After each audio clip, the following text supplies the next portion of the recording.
ìgbàgbé Tani Olohun dé Kwara o. Sunday Igboho ló kọ̀ kí àwọn ọlọ́pàá ó gbé lọ torí kí rògbòdìyàn má bàa ṣẹlẹ̀ nìbàdàn. Wàhálà tí ó ṣẹlẹ̀ níkìrè tó mú kí DPO ẹ̀ka àgọ́ ọlọ́pàá tó wà níkìrè yìnbọn ṣekú pa èèyàn ò mú Agbájá lọ́wọ́ o. Ńṣe ló dàbí pé DPO náà kàn mọ̀ọ́mọ̀ fẹ́ fẹ̀jẹ̀ èèyàn ṣòfò ni. Ẹ ò lè gbé lọ o, ẹ ò lè gbé Tani Olohun lọ. Láriwo táwọn èèyàn nílégbé Tani Olohun nílùú Ìbàdàn pa lásìkò táwọn ọlọ́pàá tí ò wọṣọ yàbò ilégbé rẹ̀ láti gbé jàǹtò rè Kwara. Ẹgbẹ́ òṣèlú Accord Party ní ìpínlẹ̀ Ọ̀ṣun ti ké sí ọ̀gá àgbà ọlọ́pàá Nàìjíríà láti mú DPO Ìkirè pẹ̀lú bí wọ́n ṣe ló lọ́wọ́ nínú rògbòdìyàn ìjà gáràjì tó yọrí sí ikú èèyàn méjì. Àwọn ènìyàn ti bu ẹnu àtẹ́ lu Fúnkẹ́ Akíndélé lórí ayẹyẹ ọjọ́ ìbí rẹ̀ tó ṣe lẹ́yìn ikú Ògògó àti bó ṣe pín àwọn àwòrán rẹ̀ sórí òpó ayélujára. Àjọ UAG ti ké sí kọmíṣánná ọlọ́pàá ìpínlẹ̀ Èkó láti ṣàyípadà ìgbìmọ̀ tuntun tó ń ṣèwádìí ikú Mohbad láti lè rídìí òkodoro lórí ohun tó yí ikú rẹ̀ ká. Ìjọba àpapọ̀ orílẹ̀-èdè Nàìjíríà ti kéde láti ṣe àtúnṣe afárá Carter Bridge láàrin oṣù 24 nítorí ipa tí ọ̀nà náà ní ìlú Èkó. Ẹ̀ṣọ́ aláàbò Àmọ̀tẹ́kùn ìpínlẹ̀ Ondo dá iṣẹ́ ìjínigbé kan dúró, wọ́n sì dóòlà obìnrin kan àti àwọn ọmọ rẹ̀ méjì ní ìpínlẹ̀ náà. Gbajúgbajà akéwì àti asun ìjálò olókìkí lókè Ògùn Olóyè Àlàbí Ògúndépò rèwàlẹ̀ àṣà lẹ́ni ọmọ ọdún 96. Àjọ JAMB kéde ìgbésẹ̀ tuntun pẹ̀lú bí wọ́n ṣe ní àwọn olùkópa nínú ìdánwò UTME lè máa fi èsì ìdánwò girama wọn ránṣẹ́ lórí ayélujára láti ilé wọn. Olórí Olúwaṣìndárayọ̀ nínú Ayé Tèmi ni oníròyìn yín. Ẹ gbọ́ àtúpalẹ̀ àwọn ìròyìn náà lẹ́kùnrẹ́rẹ́. Ẹ káàbọ̀ sí ìkànnì Drive TV.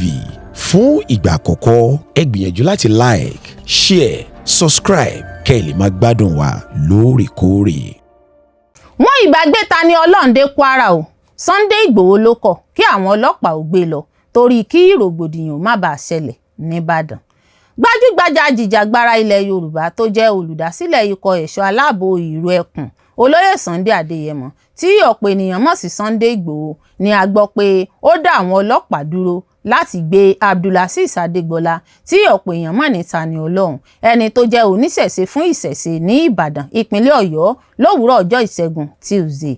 Ìgbìyànjú láti mú Tani Olohun náà ṣẹlẹ̀ ní ilé rẹ̀ láàárọ̀ ọjọ́ Ìṣẹ́gun Tuesday lákòókò tí ẹjọ́ ẹ̀sùn kan tí Ìlọrin Heritage Preservation Foundation fi kan Tani Olohun sì ń lọ lọ́wọ́, èyí tí ó pàṣẹ ìfigbóró òfin gbé wá sílé ẹjọ́.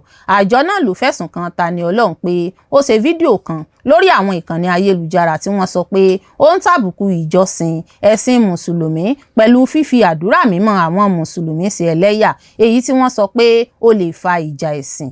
Gẹ́gẹ́ bí orísun ìròyìn náà sì sọ, àwọn ẹbí Tani Olohun ló pe Ìgbòho, ẹni tó dé síbi ìṣẹ̀lẹ̀ náà pẹ̀lú àwọn alátìlẹyìn rẹ̀ tí ó sì tako ìgbìyànjú àwọn ọlọ́pàá láti mú Tani Olohun lọ. Ọ̀kan lára àwọn orísun náà jẹ́ kó di mímọ̀ pé ní kété tí àwọn ọlọ́pàá gbìyànjú láti mú Tani Olohun ní Sunday Igboho dé lẹ́sẹ̀kẹsẹ̀ pẹ̀lú àwọn ènìyàn rẹ̀, wọ́n sì kọ̀ láti jẹ́ kí àwọn ọlọ́pàá mú un lọ. Orísun ìròyìn náà mìíràn sọ pé Sunday Igboho dé lẹ́yìn tí Tani Olohun ti bá àwọn ọlọ́pàá fà á, sọ pé òun ò ní bá wọn lọ sí ibì kankan. Lásìkò náà kò fojú hàn bóyá àwọn ọlọ́pàá náà ní àṣẹ àti mú tó bófin mu tàbí bóyá wọ́n ń ṣiṣẹ́ lórí àṣẹ tuntun tí ilé ẹjọ́ gbé jáde. Nínú fídíò kan tí àwọn ẹbí Tani Olohun pín lórí Facebook Live, a gbọ́ tí wọ́n ń sọ pé àwọn ọkùnrin tí wọ́n dé sí ilé náà sọ pé ọlọ́pàá ni àwọn. Àwọn ọkùnrin náà tí wọ́n dàbí ẹni pé wọ́n wọ aṣọ ara tí wọ́n sì ní ìbọn ni a rí tí wọ́n ń gbìyànjú láti mú Tani Olohun nínú fọ́nrán fídíò náà. Ọ̀kan lára àwọn ẹbí náà sọ nínú ìgbóhùnsáfẹ́fẹ́ náà pé àwọn ènìyàn wọ̀nyí jẹ́ ajínigbé ṣùgbọ́n wọ́n ń pe ara wọn ní ọlọ́pàá. Tani Olohun kò ní lọ sí ibikíbi tí wọ́n sì ń pariwo pé káwọn aráàlú ó gbà wọn o. Wọ́n ní ẹ wò wọ́n sọ pé ọlọ́pàá ni wọ́n ṣùgbọ́n ẹ wo bí wọ́n ṣe ń ṣe.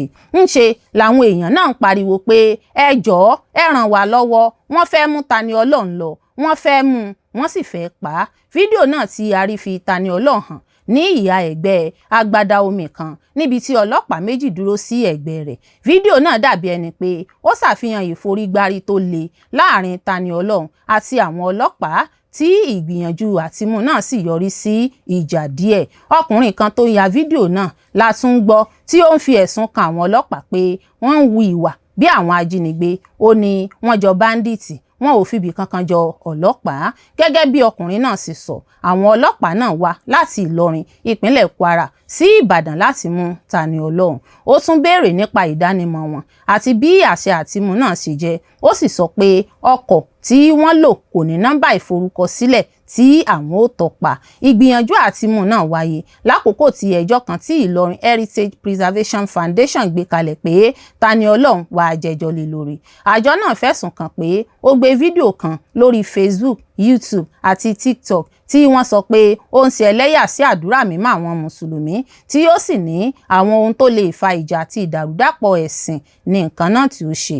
Wọ́n sọ pé fídíò náà fa àwọn ọ̀rọ̀ ìkórìíra sí àwọn mùsùlùmí tí ó sì lè jẹ́ ìwúrí fún ìdàrúdàpọ̀ ẹ̀sìn, àìbọ̀wọ̀ fún ẹ̀sìn àti ẹ̀sìn mìíràn àti ìtàn èké tó lè ba ènìyàn jẹ́. A gbọ́ pé wọ́n fi ẹ̀sùn náà sílẹ̀ lábẹ́ abala 114, 210 àti 3931 ti Penal Code Law ti ìpínlẹ̀ Kwara. Ẹjọ́ náà wà níwájú Upper Area Court 2 Ìlọrin Judicial Division. A tún gbọ́ pé ilé-ẹjọ́ gbọ́ ẹjọ́ náà kẹ́yìn ó sì dá ìgbẹ́jọ́ sí ọjọ́ 9 oṣù kẹsàn-án ọdún 2026. Tani Olohun àti agbẹjọ́rò rẹ̀ kò sí ní ilé-ẹjọ́ tí agbẹjọ́rò Ìlọrin Heritage Preservation Foundation Barrister Adémọ́lá Àjàsá fi sọ pé ó yà á lẹ́nu pé wọn kò wá sí ilé-ẹjọ́. Ìṣẹ̀lẹ̀ náà ló ti wá dá awuyewuye sílẹ̀ tí àwọn èèyàn sọ pé kí ni ìpìlẹ̀ òfin fún ìgbìyànjú àti mú Tani Olohun ní ọjọ́ ìṣẹ́gun Tuesday, pàápàá jùlọ nítorí pé ẹjọ́ náà sì wà níwájú ilé-ẹjọ́. Wàyí o, àtẹ̀jáde kan ti wá tako bí olóyè Sunday Igboho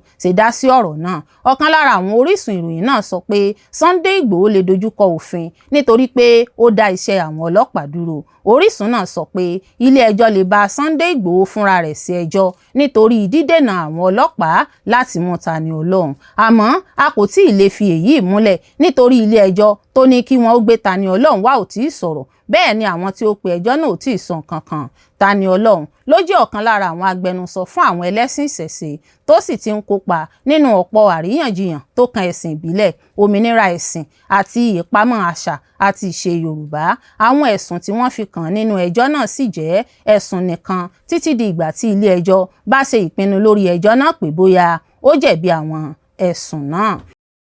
Wàhálà tí ó ṣẹlẹ̀ ní Ìkirè tó mú kí DPO ẹ̀ka àgọ́ ọlọ́pàá tó wà ní Ìkirè ó yìnbọn ṣekú pa èèyàn ò mú Àgbàjà lọ́wọ́ o. Ńṣe ló dàbí pé DPO náà kàn mọ̀ọ́mọ̀ fẹ́ fẹ̀jẹ̀ èèyàn ṣòfò ni. Sẹ́nẹ́tọ̀ Oyèwùmí ló sọ bẹ́ẹ̀. Rògbòdìyàn ìjà gáràjì ọkọ̀ èrò tí ó mú ẹ̀mí àwọn èèyàn kan lọ nílùú Ìkirè ò tó báwọn èèyàn ṣe ń pè o.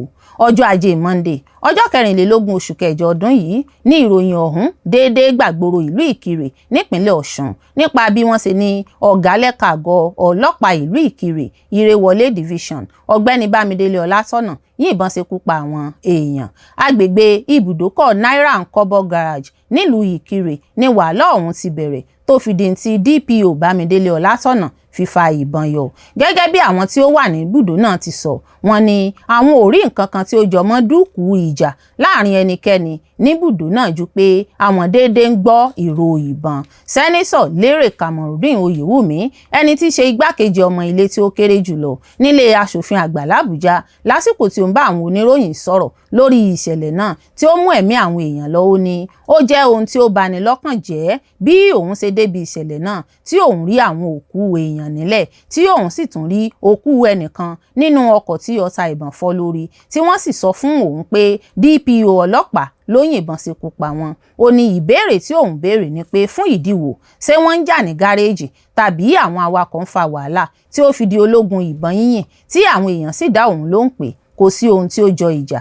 Sẹ́nẹ́tọ̀ náà ní Ọlọ́run tí yóò làálì èṣù ló ní kí òun wá síbi ìṣẹ̀lẹ̀ náà torí ńṣe ni àwọn ọlọ́kọ̀ àti àwọn ọ̀dọ́ ìlú ti kó ara wọn dé tí wọ́n sì múra àti dá wàhálà sílẹ̀. Ńṣe ni wọ́n ní àwọn fẹ́ lọ ṣèkọlù sí àgọ́ ọlọ́pàá ìlú náà kí wọ́n ó sì jó níná.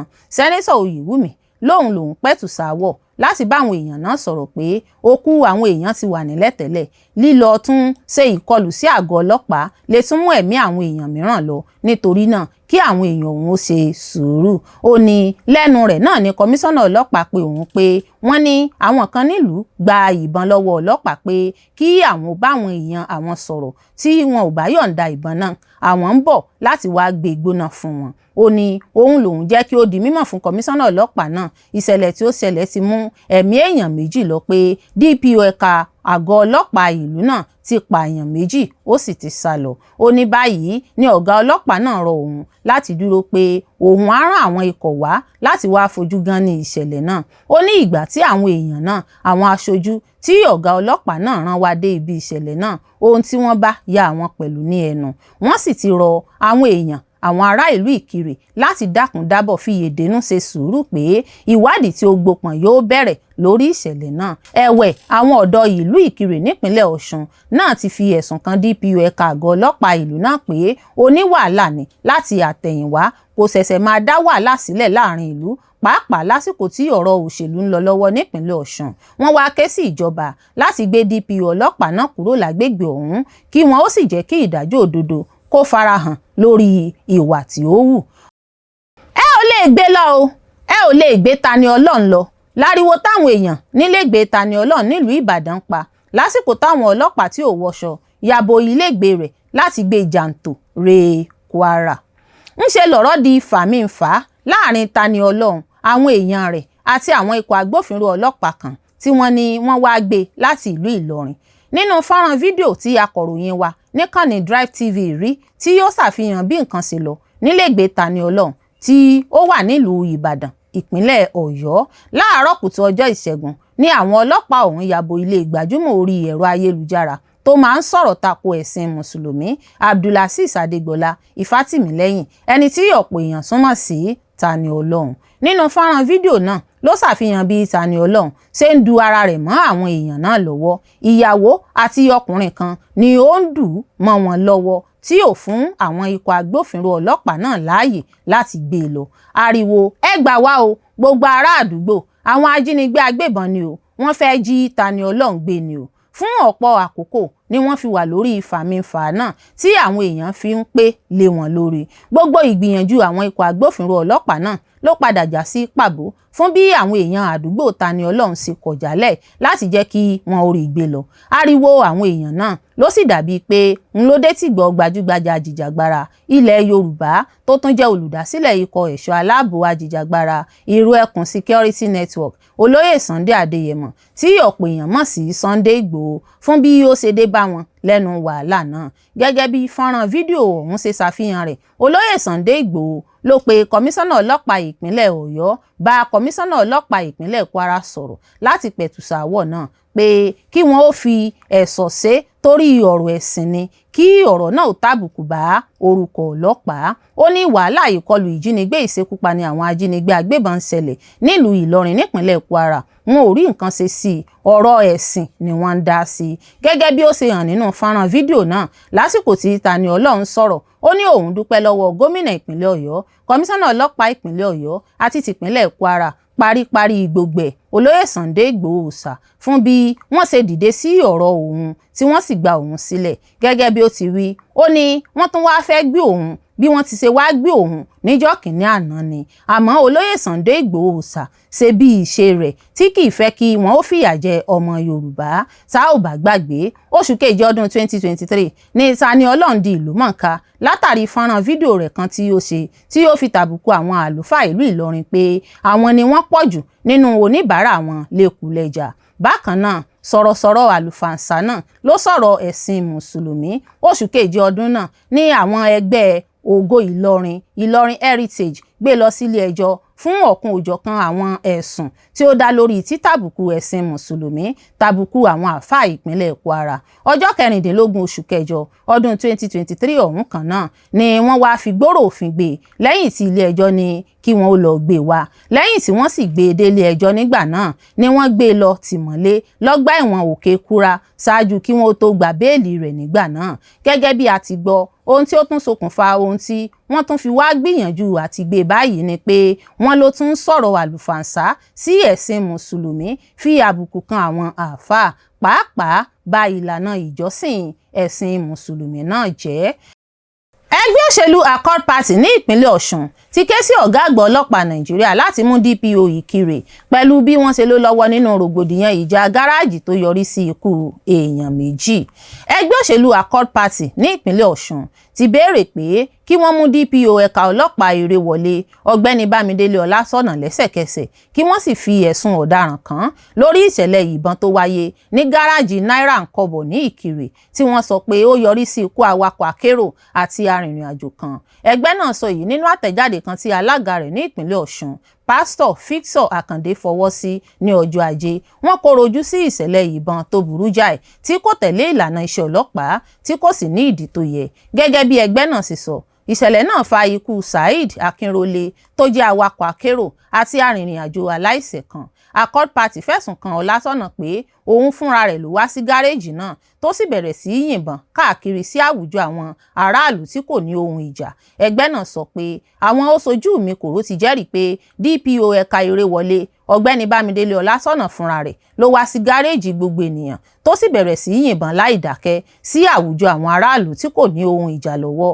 ẹgbẹ́ náà tún fẹ̀sùn kàn pé kò sí ìjà tàbí rògbòdìyàn kankan ní gáréèjì náà nígbà tí ìbọn náà bẹ̀rẹ̀. wọ́n ní iṣẹ́ gáréèjì náà ń lọ lọ́nà tó bójúmu ní àkókò náà. wọ́n sọ pé kò sí rògbòdìyàn tàbí ìjà ní gáréèjì náà, kò sí ẹgbẹ́ kankan tó ń gbìyànjú láti gba gáréèjì náà. iṣẹ́ gáréèjì náà ń lọ déédéé nígbà tí DPO náà bẹ̀rẹ̀ ìkọlù náà. Accord Party ṣàpèjúwe ìwà tí wọ́n fi ẹ̀sùn kan ọ̀gá ọlọ́pàá náà gẹ́gẹ́ bí rírú òfin tó ṣe pàtàkì sí ojúṣe iṣẹ́ ọlọ́pàá. wọ́n sì ṣàlàyé pé ọ̀gá ọlọ́pàá tó bẹ̀rẹ̀ iṣẹ́ rẹ̀ láti dáàbò bo ẹ̀mí ènìyàn kò yẹ kí ó ṣe ohun tó lè fi ẹ̀mí àwọn aráàlú sínú ewu.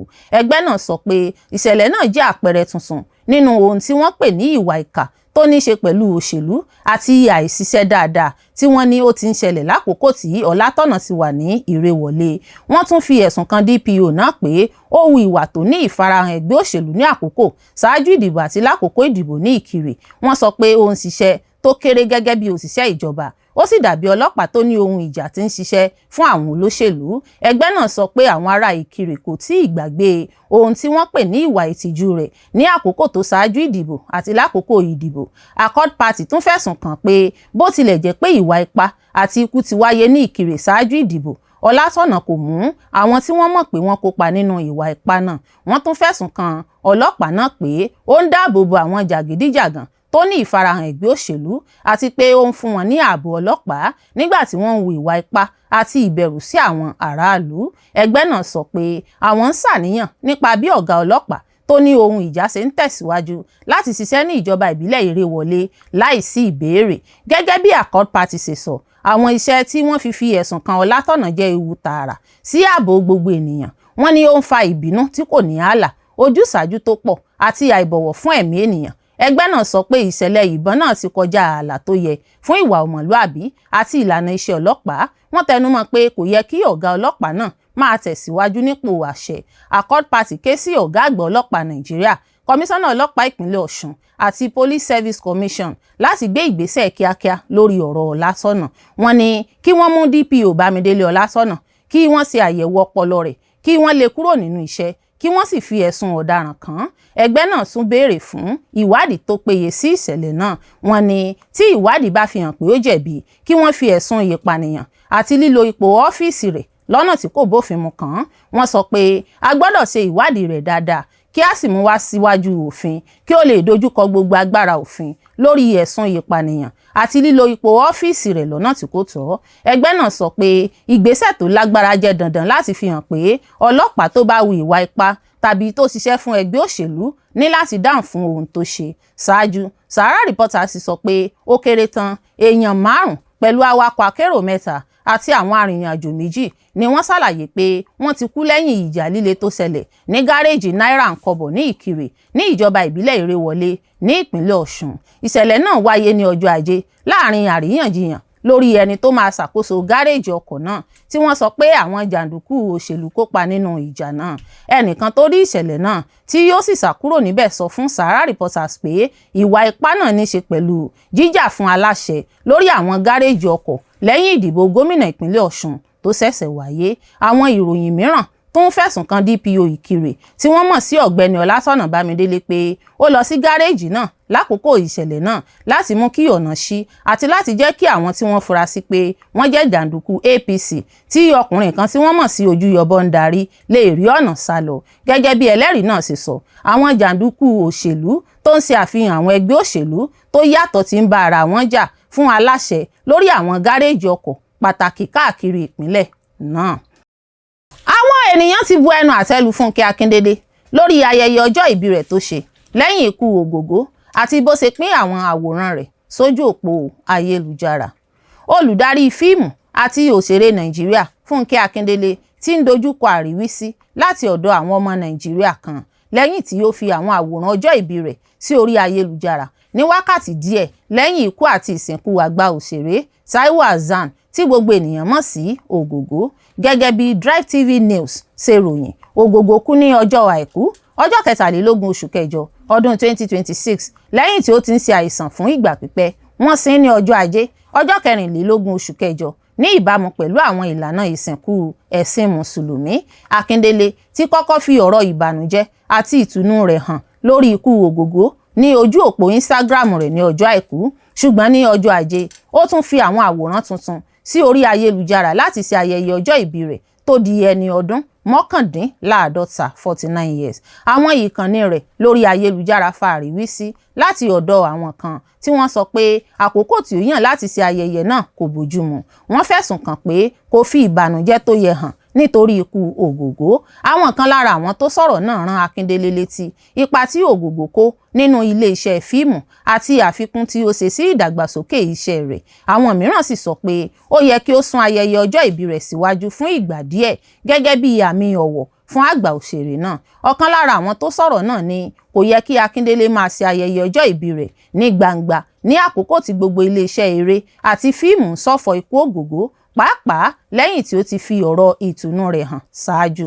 Ẹlòmíràn lórí ayélujára sọ pé àkókò tí ó yàn kò tọ́ níwọ̀n bí Ògògó ti jẹ́ ọ̀kan lára àwọn àgbà ẹlẹgbẹ́ rẹ̀ nínú iléeṣẹ́ eré àti fíìmù.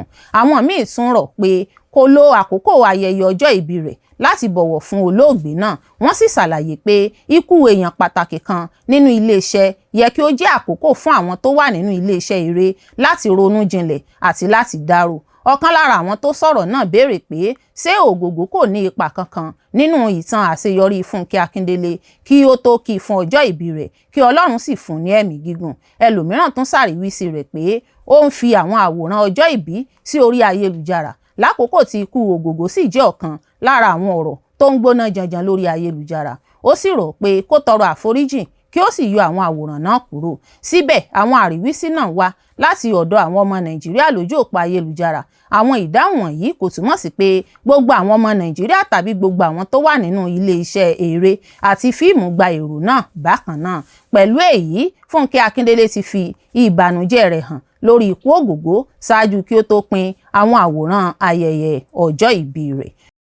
Àjọ UAG ti ké sí Kọmíṣánná Ọlọ́pàá ìpínlẹ̀ Èkó láti ṣàyípadà ìgbìmọ̀ tuntun tó ń ṣe ìwádìí ikú Mohbad láti lè rídìí òkodoro lórí ohun tó yí ikú rẹ̀ ká. Àjọ tó ń ṣiṣẹ́ fún àǹfààní àti ẹ̀tọ́ àwọn aráàlú United Advocates Group UAG ti ké sí Kọmíṣánná Ọlọ́pàá ìpínlẹ̀ Èkó Fatai Tijani pé kó dá ẹgbẹ́ olùwádìí tuntun sílẹ̀ láti bójútó ìwádìí tuntun tí wọ́n ń ṣe lórí ikú akọrin Ìléríolúwa Alọ́ba tí gbogbo ènìyàn mọ̀ sí Mohbad. Ẹgbẹ́ náà sọ pé fífi àwọn ọlọ́pàá tuntun tí kò kópa nínú ìwádìí àkọ́kọ́ rọ́pò àwọn tó ń ṣe ìwádìí báyìí lè ràn wọ́n lọ́wọ́ láti rí dájú pé ìwádìí náà jẹ́ aláìsojúsàájú tó ṣe kedere àti tó ní ìgbẹ́kẹ̀lé. Ìbéèrè yìí wà nínú gbólóhùn kan tí Olúwatósìn Afọlábí, olùdámọ̀ràn òfin fún UAG fọwọ́ sí. Ẹgbẹ́ náà ṣàfihàn àníyàn pé ìwádìí tuntun náà tó bẹ̀rẹ̀ ní oṣù kẹrin ọdún 2025 lẹ́yìn ìdásílẹ̀ ọ̀gá àgbà ọlọ́pàá Nàìjíríà Inspector General of Police tó ṣáájú kò tí ì dé òpin lẹ́yìn tí wọ́n gbé ọ̀rọ̀ náà lọ sí iléeṣẹ́ ọlọ́pàá ìpínlẹ̀ Èkó. Gẹ́gẹ́ bí ẹgbẹ́ náà sì sọ, àwọn ohun tuntun tó jáde lákòókò ìwádìí náà yẹ kí wọ́n ṣe ìwádìí sí i kí wọ́n sì béèrè lọ́wọ́ àwọn ẹni tó yẹ nípa ohun tí wọ́n mọ̀ nípa ọ̀rọ̀ náà. Nínú àtẹ̀jáde náà wọ́n sọ pé ìwádìí tuntun ti bẹ̀rẹ̀ ní oṣù kẹrin ọdún 2025 lẹ́yìn ìdásí ọ̀gá àgbà ọlọ́pàá Nàìjíríà tó ṣáájú sì wà láì ní ìpinnu lẹ́yìn tí wọ́n gbé lọ sí iléeṣẹ́ ọlọ́pàá ìpínlẹ̀ Èkó. Wọ́n tún fi kún pé àwọn òtítọ́ tuntun ló mú kí ẹgbẹ́ olùwádìí ọ̀gá àgbà ọlọ́pàá lọ sí Èkó lẹ́ẹ̀mejì, èyí tó mú àwọn ọ̀rọ̀ pàtàkì kan jáde tí ó yẹ kí wọ́n béèrè lọ́wọ́ àwọn afurasí tó yẹ. UAG kìlọ̀ pé bí wọ́n bá tún máa dá ọ̀rọ̀ náà dúró láì fi sí ọwọ́ ẹgbẹ́ tuntun ní State Criminal Investigation Department SCID pàǹtí, ó lè túbọ̀ ba ìgbàgbọ́ àwọn aráàlú nínú ìwádìí náà jẹ́. Ẹgbẹ́ náà ṣàlàyé pé kò yẹ kí àwọn ọlọ́pàá tí wọ́n kópa nínú ìwádìí àkọ́kọ́ tún ṣiṣẹ́ nínú àyẹ̀wò àwọn ẹ̀sùn kan náà. Wọ́n tẹnumọ́ pé ẹgbẹ́ olùwádìí tó yàtọ̀ àti aláìsojúsàájú máa mú kí ìwádìí náà ní ìgbẹ́kẹ̀lé sí i. Wọ́n sọ pé kò yẹ kí àwọn ọlọ́pàá tó kópa nínú ìwádìí àkọ́kọ́ tún ṣe àyẹ̀wò àwọn ọ̀rọ̀ kan náà mọ́ kí a lè dáàbò bo àìsojúsàájú àti ìgbẹ́kẹ̀lé ìwádìí náà. Ẹgbẹ́ náà sọ pé yíyí ẹgbẹ́ olùwádìí padà lè ran àwọn ọlọ́pàá lọ́wọ́ láti mú ìgbẹ́kẹ̀lé àwọn aráàlú padà àti láti fi hàn pé iléeṣẹ́ ọlọ́pàá fẹ́ mọ ohun tó ṣẹlẹ̀ gan-an tó yọrí sí ikú Mohbad. UAG sọ pé à ń rọ kọmíṣánná ọlọ́pàá pé kó dá sí ọ̀rọ̀ náà lẹ́sẹ̀kẹsẹ̀ kí ó sì rí dájú pé wọ́n ṣe ìwádìí tuntun tí ó lè jẹ́ aláìsojúsàájú tó hàn kedere àti èyí tó ṣe é gbẹ́kẹ̀lé. Ẹgbẹ́ náà ti ṣe irú àníyàn yìí tẹ́lẹ̀ nínú àtẹ̀jáde kan tí wọ́n fi síta ní oṣù karùn-ún níbi tí wọ́n ti fẹ̀sùn kan ọ̀kan lára àwọn ọlọ́pàá tó kópa nínú ìwádìí àkọ́kọ́ pé kò tẹ̀lé àwọn àmì àti ọ̀nà pàtàkì kan tó lè ran ìwádìí náà lọ́wọ́. UAG tún fẹ̀sùn kan ọlọ́pàá náà pé kò dáhùn sí ìwé àṣẹ tí Corners Court fi ránṣẹ́ sí i títí di ìgbà tí ìgbẹ́jọ́ náà fi parí. Ẹgbẹ́ náà tún béèrè nípa ìwà ọlọ́pàá mìíràn. Wọ́n sì fẹ̀sùn kàn pé àwọn ohun tó sọ nípa ipa tó kó nínú ìwádìí náà kò bá ara wọn mu. Gẹ́gẹ́ bí UAG ṣe sọ, ọlọ́pàá náà kò kọ́kọ́ jẹ́wọ́ pé wọ́n yan òun sí ọ̀rọ̀ náà, ṣùgbọ́n nígbà tí wọ́n tún kàn sí lẹ́yìn náà ó sọ pé òun kò mọ̀ pé wọ́n ti tún yan òun sí ọ̀rọ̀ náà. Mohbad tó jẹ́ olókìkí akọrin tàkasúfèé kú ní oṣù kẹsàn-án ọdún 2023 nígbà tó jẹ́ ọmọ ọdún 27. Ikú rẹ̀ fa àníyàn ńlá láàrin àwọn aráàlú, ó sì mú kí ọ̀pọ̀ ènìyàn máa béèrè fún ìwádìí tó jinlẹ̀ sí àwọn ohun tó yí ikú rẹ̀ ká. Ikú rẹ̀ tún fa ọ̀pọ̀ àríyànjiyàn nípa òfin àti láàrin àwọn aráàlú pẹ̀lú àwọn ọ̀rọ̀ tó kan ohun ìní rẹ̀, owó tó ń wọlé láti inú orin rẹ̀ àti ẹni tó jẹ́ bàbá ọmọ rẹ̀ Liam. Wọ́n bí Liam ní oṣù kẹrin ọdún 2023, oṣù díẹ̀ ṣáájú ikú bàbá rẹ̀. Ìjọba àpapọ̀ orílẹ̀-èdè Nàìjíríà ti kéde láti ṣe àtúnṣe afárá Kasa Bridge láàrin oṣù 24 nítorí ipa tí ọ̀nà náà ní ìlú Èkó. Ìjọba àpapọ̀ ti kéde ètò láti parí àtúnṣe Kasa Bridge ní ìpínlẹ̀ Èkó láàrin oṣù 24 dípò oṣù 36 tí wọ́n kọ́kọ́ ṣètò fún iṣẹ́ náà. Mínísítà fún iṣẹ́ ọ̀nà Sẹ́nẹ́tọ̀ David Umahi ló sọ èyí ní ọjọ́ Ajé nígbà tó ń ṣe àyẹ̀wò iṣẹ́ àtúnṣe Kasa Bridge àti Ìdó Bridge ní Èkó. Umahi wà pẹ̀lú mínísítà ìpínlẹ̀ fún iṣẹ́ ọ̀nà Sẹ́nẹ́tọ̀ Mohammed Goronyo àti àwọn ọmọ ilé ìgbìmọ̀ asòfin títí kan alákòóso ìgbìmọ̀ aṣojúṣòfin lórí iṣẹ́ Akin Alabi. Mínísítà náà ṣàlàyé pé ìdí tí àwọn fi fẹ́ dín àkókò àtúnṣe náà kù ni pé Kasa Bridge ṣe pàtàkì gan-an sí ètò ìrìn àjò ní ìpínlẹ̀ Èkó. Afárá náà tó gùn tó 1.58 kìlómítà tí ń ṣiṣẹ́ fún àwọn ará Èkó fún ọdún tó lé ní 100 ọdún àti pé àìtọ́jú rẹ̀ dáadáa fún ìgbà pípẹ́ ti jẹ́ kí ipò rẹ̀ bàjẹ́ gidigidi. Umahi sọ pé afárá Kasa ti wà fún ohun tó lé ní 50 ọdún sí 70 ọdún láìsí àbójútó tó péye. Ó tún sọ pé ìgbésí ayé afárá kọ̀ọ̀kan máa ń tó 50 ọdún. Ohun tí a rí nínú àyẹ̀wò tí a ṣe lábẹ́ omi ni pé ọ̀pọ̀ àwọn ọ̀pá tó ń gbé afárá náà ti yọ kúrò nínú àwọn ibi tí wọ́n so wọ́n mọ́. Umahi fi ipò afárá náà wé ẹni tí wọ́n ti yọ ẹsẹ̀ rẹ̀ kúrò ní ibi ìdí rẹ̀ láti fi ṣàpèjúwe bí ipò rẹ̀ ṣe burú tó. Umahi sọ pé ìjọba ti parí àwòrán àti ètò tuntun fún afárá náà tí wọ́n fi àwọn ọ̀nà ẹ̀rọ ìkọ́lé tuntun sínú rẹ̀ láti mú kí ìrìn àjò ọkọ̀ rọrùn àti láti mú kí afárá náà lágbára sí i kí ó sì má bàjẹ́ lọ́jọ́ iwájú. Gẹ́gẹ́ bí ó sì sọ, afárá tuntun náà máa ń ní àwọn ọ̀nà míì láti dín ìdènà ọkọ̀ kù. Ọ̀nà ọkọ̀ kan máa ga ju èkejì lọ nígbà tí apá kan tí a ó fi okùn irin ńlá ṣe máa wà fún kí ọkọ̀ ojú omi lè máa kọjá lábẹ́ rẹ̀ láìsí ìṣòro. Umahi sọ pé afárá Kasa gùn tó kìlómítà 1.58 ṣùgbọ́n ẹ ò rí ẹwà ìmọ̀ ẹ̀rọ àti àtinúdá nínú rẹ̀. Ó tún sọ pé a ó gbé ọ̀nà ọkọ̀ kan sókè ju èkejì lọ, a ó sì ṣàfikún iye àwọn ọ̀nà láti dín ìdènà ọkọ̀ kù ní àwọn apá tí ọ̀nà wà. Ó fi kún pé a tún máa ní afárá tí a fi okùn ṣe láti bo àwọn apá 105 tí afárá náà ní kí ìrìn àjò ọkọ̀ ojú omi lè máa lọ dáadáa. Afárá náà máa lè wà gan. Umahi sọ pé iléeṣẹ́ tó ń ṣe iṣẹ́ náà, China Civil Engineering Construction Company CCECC, ti parí nǹkan bí ìdá 15 nínú iṣẹ́ ìbẹ̀rẹ̀ títí kan pípèsè ibi tí wọ́n ti máa ń ṣètò iṣẹ́ àti kíkọ́ àwọn ọ̀nà tí àwọn òṣìṣẹ́ máa lò láti dé ibi iṣẹ́. Ó ṣàfihàn pé iṣẹ́ fífi àwọn ọ̀pá ìpìlẹ̀ sínú ilẹ̀ piling yẹ kí ó bẹ̀rẹ̀ kí ọ̀sẹ̀ náà tó parí. Iṣẹ́ náà tún máa ní àwọn ìgbésẹ̀ ààbò míì bíi fífi dábíọ̀n sí àwọn ibi pàtàkì láti dáàbò bo ìpìlẹ̀ afárá náà lọ́wọ́ yíyọ ilẹ̀ àti kí omi má wọ ilẹ̀ kúrò ní abẹ́ rẹ̀. Mínísítà náà sọ pé títì afárá Kasa pa pátápátá kì í ṣe ohun tí wọ́n lè ṣe nítorí ipa pàtàkì tí afárá náà ní nínú ètò ìrìn àjò ìlú Èkó. Ó sọ pé tí a bá ti afárá Kasa pa, ìlú Èkó máa wọ inú wàhálà. Ìdí nìyẹn tí a fi ń jẹ́ kí ó máa ṣiṣẹ́ nígbà tí àtúnkọ́ náà ń lọ lọ́wọ́. Umahi sọ pé ìjọba àpapọ̀ ń lo irú ọ̀nà kan náà lórí Third Mainland Bridge níbi tí wọ́n ti ń ṣe àtúnṣe láti jẹ́ kí afárá náà lè máa ṣiṣẹ́ fún àfikún 50 ọdún. Ó sọ pé òun ní ìrètí pé afárá Kasa Bridge tuntun lè máa ṣiṣẹ́ fún ohun tó lé ní 100 ọdún nítorí àwọn ọ̀nà ẹ̀rọ tuntun àti àwọn ohun ààbò tí wọ́n ti fi sínú ètò àtúnkọ́ rẹ̀. Mínísítà náà tún yìn CCECC fún ìlọsíwájú tí wọ́n ti ṣe títí di àsìkò yìí. Ó sì dúpẹ́ lọ́wọ́ àwọn ọmọ aṣojúṣòfin fún àtìlẹ́yìn tí wọ́n ń fún iṣẹ́ náà.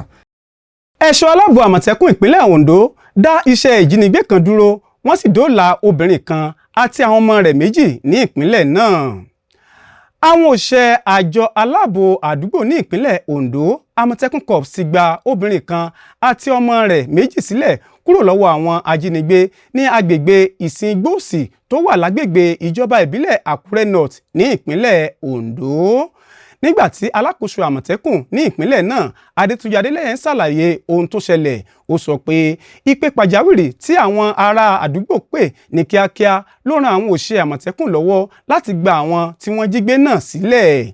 Gẹ́gẹ́ bí Adélẹ́yẹ ṣe sọ, àwọn òṣìṣẹ́ Àmọ̀tẹ́kùn dé ibi tí ìṣẹ̀lẹ̀ náà ti wáyé láàrin ìṣẹ́jú 5 lẹ́yìn tí wọ́n gba ìpè pàjáwìrì náà.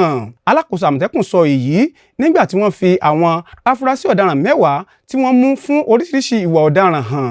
Àwọn ẹ̀sùn tí wọ́n fi kàn wọ́n bẹ̀rẹ̀ látòrí ìjínigbé, jíjà pẹ̀lú ohun ìjà, jíjí alùpùpù, títí kan fífọ́ àwọn ṣọ́ọ̀ṣì láti jí ohun ìní. Ó tẹnumọ́ pé ìfọwọ́sowọ́pọ̀ tí Àmọ̀tẹ́kùn ní pẹ̀lú àwọn Fúlàní tó wà ní ìpínlẹ̀ náà ti ran àwọn òṣìṣẹ́ aláàbò lọ́wọ́ gidigidi láti mọ àwọn kan lára àwọn afurasí tí wọ́n fi ẹ̀sùn ìjínigbé kàn.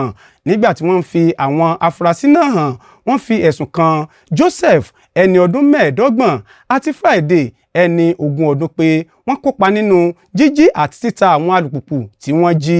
Wọ́n tún fẹ̀sùn kàn wọ́n pé wọ́n máa ń ta àwọn alùpùpù tuntun tí wọ́n jí ní 70,000 náírà 70,000 naira lọ́kọ̀ọ̀kan. Nípa àyẹ̀wò ààbò lápapọ̀ ní ìpínlẹ̀ náà, Adélẹ́yẹ sọ pé ìwà ọ̀daràn ti dínkù gidigidi káàkiri ìpínlẹ̀ Ondo. Ó ní ìdàgbàsókè yìí jẹ́ àbájáde ìfọwọ́sowọ́pọ̀ láàrin àwọn àjọ aláàbò tó ń ṣiṣẹ́ pọ̀. Alákòóso náà sọ pé a ti rí i pé ìwà ọ̀daràn ti dínkù gidigidi ní ìpínlẹ̀ náà.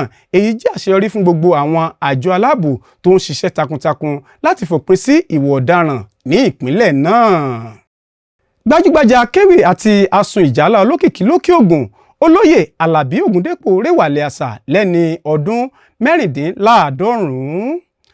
Àwùjọ àwọn ará Òkè Ògùn ti wọ ìbànújẹ́ ńlá lẹ́yìn ikú àgbà akéwì àti akọrin àṣà Yorùbá olókìkí Olóyè Àlàbí Ògúndépò tó kú ní ọjọ́ Ajé ní ọmọ ọdún 96. Ògúndépò, ẹni tí ọ̀pọ̀ ènìyàn mọ̀ sí ọ̀kan lára àwọn alámòjútó àṣà àti ogún ìṣẹ̀dálẹ̀ Yorùbá, pàtàkì jùlọ ó lò ju 50 ọdún lọ nínú ìgbésí ayé rẹ̀ láti dáàbò bò àti láti gbé ìjálá, ewì àti orin ìbílẹ̀ tí àwọn ọdẹ Yorùbá máa ń kọ ga. Wọ́n bí Ògúndépò ní ìlú Ṣakí, ìpínlẹ̀ Ọ̀yọ́. ó sì di olókìkí nítorí ọ̀nà àrà ọ̀tọ̀ tó fi ń sun ìjálá. Ọ̀nà rẹ̀ dá lórí èdè ìbílẹ̀, àṣà àti ìdánimọ̀ àwọn ènìyàn Òkè Ògùn. Ní gbogbo ìgbésí ayé rẹ̀, Ògúndépò mú ewì ìbílẹ̀ Yorùbá kọjá àwọn iṣẹ́ àṣà tó wọ́pọ̀. Ó máa ń sun ìjálá lórí ìtàgé, rédíò àti tẹlifíṣàn. Ó sì tún kópa nínú fífi ohùn rẹ̀ ṣe àwọn àkọsílẹ̀ orin àti àwọn eré ìdárayá mìíràn. Àwọn iṣẹ́ rẹ̀ kò mọ ní eré ìdárayá nìkan, ó tún máa ń lo ẹ̀bùn iṣẹ́ ọnà rẹ̀ láti kọ́ àwọn ènìyàn nípa ìwà rere, àṣà àti ẹ̀kọ́, àti láti tan àwọn ìròyìn tó wúlò káàkiri. Ìsapọ̀ Ògúndépò láti dáàbò bo àṣà ìjálá jẹ́ kí wọ́n mọ̀ gẹ́gẹ́ bí ọ̀kan lára àwọn akọ́ṣẹ́mọṣẹ́ akéwì tó gbajúmọ̀ jùlọ ní ìran rẹ̀. Ó tẹ̀síwájú nínú iṣẹ́ náà láìka àníyàn tó ń pọ̀ sí i nípa bí àwọn ọ̀dọ́ ṣe ń kọ àṣà ewì ìbílẹ̀ sílẹ̀. Ní ọdún 2021, wọ́n ṣe ayẹyẹ fún akéwì náà ní ìlú Ṣakí láti ṣe ayẹyẹ ọjọ́ ìbí rẹ̀ tó fi jẹ́ ẹni 80 ọdún àti 60 ọdún tó ti ń sun ìjálá. Ayẹyẹ náà fi hàn bí ó ṣe ti ṣe àfikún tó lágbára sí àṣà Yorùbá àti bí ohùn àti iṣẹ́ rẹ̀ ṣe máa ń fa àwọn olùgbọ́ mọ́ra. A ní ìrètí pé ikú rẹ̀ máa dùn àwọn ènìyàn gan ní ìlú Ṣakí, Òkè Ògùn, ìpínlẹ̀ Ọ̀yọ́ àti gbogbo àwùjọ tó ń bójútó àṣà ní Nàìjíríà, pàápàá àwọn tó ń ṣiṣẹ́ takuntakun láti dáàbò bo àwọn àṣà ìbílẹ̀ àti ogún ìṣẹ̀dálẹ̀ ẹnu. Olóyè Àlàbí Ògúndépò ni a ó máa rántí rẹ̀ gẹ́gẹ́ bí ọkùnrin tó ya gbogbo ìgbésí ayé rẹ̀ sílẹ̀ pẹ̀lú mímú kí àṣà ewì àti ìjálá Yorùbá má bàjẹ́ àti láti mú ogún náà kọjá láti ìran kan sí ìran mìíràn. À ń retí pé ẹbí rẹ̀ yóò kéde bí àwọn ètò ìsìnkú rẹ̀ yóò ṣe lọ ní ọjọ́ iwájú. Àjọ JAMB kéde ìgbésẹ̀ tuntun pẹ̀lú bí wọ́n ṣe ní àwọn olùkópa nínú ìdánwò UTME lè máa fi èsì ìdánwò girama wọn ránṣẹ́ lórí ayélujára láti ilé wọn. Àjọ Joint Admissions and Matriculation Board JAMB ti ṣe àgbékalẹ̀ ètò tuntun kan tí yóò jẹ́ kí àwọn olùkópa tó fẹ́ kọ ìdánwò Unified Tertiary Matriculation Examination UTME ọdún 2026 lè ṣàyẹ̀wò àti gbé èsì ilé-ìwé girama wọn fún àjọ JAMB láti ilé wọn. Ètò tuntun náà kan àwọn èsì tí àjọ West African Examination Council WAEC ṣe. Èyí túmọ̀ sí pé àwọn olùkópa kò ní láti máa lọ sí àwọn computer-based test CBT léraléra láti parí ìlànà náà. Gẹ́gẹ́ bí ètò tuntun náà ṣe rí, àwọn olùkópa lè lo JAMB e-facility láti ṣe àyẹ̀wò èsì wọn lẹ́yìn tí wọ́n bá ti gba kóòdù àmúdájú verification code. Lẹ́yìn náà, JAMB yóò bá iléeṣẹ́ tó ń ṣe ìdánwò náà sọ̀rọ̀ láti jẹ́rìí pé èsì náà jẹ́ òtítọ́ kí wọ́n tó gbé sínú àkọsílẹ̀ olùkópa náà. Láti lè ṣe èyí, àwọn olùkópa gbọ́dọ̀ pèsè nọ́mbà ìdánimọ̀ orílẹ̀-èdè wọn NIN, wọ́n gbọ́dọ̀ gba kóòdù àmúdájú kí wọ́n sì san owó tí wọ́n béèrè. Àwọn olùkópa tún lè lo ọ̀nà àtẹ̀jíṣẹ́ nípa fífi verify ránṣẹ́ pẹ̀lú kóòdù àmúdájú wọn sí 55019 tàbí 66019. JAMB sọ pé ètò tuntun tó dá lórí ìmọ̀ ẹ̀rọ yìí ni wọ́n ṣe láti jẹ́ kí iṣẹ́ wọn yára sí i, ní ààbò sí i àti kí ó rọrùn fún àwọn ènìyàn láti lò, pàápàá jùlọ ní àkókò tí àwọn ènìyàn bá pọ̀. Àjọ náà tún sọ pé ìgbésẹ̀ yìí yóò ran àwọn olùkópa lọ́wọ́ láti yàgò fún ìlà gígùn ní àwọn iléeṣẹ́ CBT, dín àṣìṣe tó lè wáyé nítorí fífi dátà sínú ètò pẹ̀lú owó kù, àti dín àwọn ìṣòro tó jọ mọ́ ìkùnà nẹ́tíwọ́ọ̀kì ní àwọn iléeṣẹ́ CBT kù. Àjọ JAMB tún retí láti fa ètò àmúdájú èsì tààrà yìí dé gbogbo àwọn èsì tí àwọn iléeṣẹ́ ìdánwò mìíràn ń ṣe ní ọjọ́ iwájú.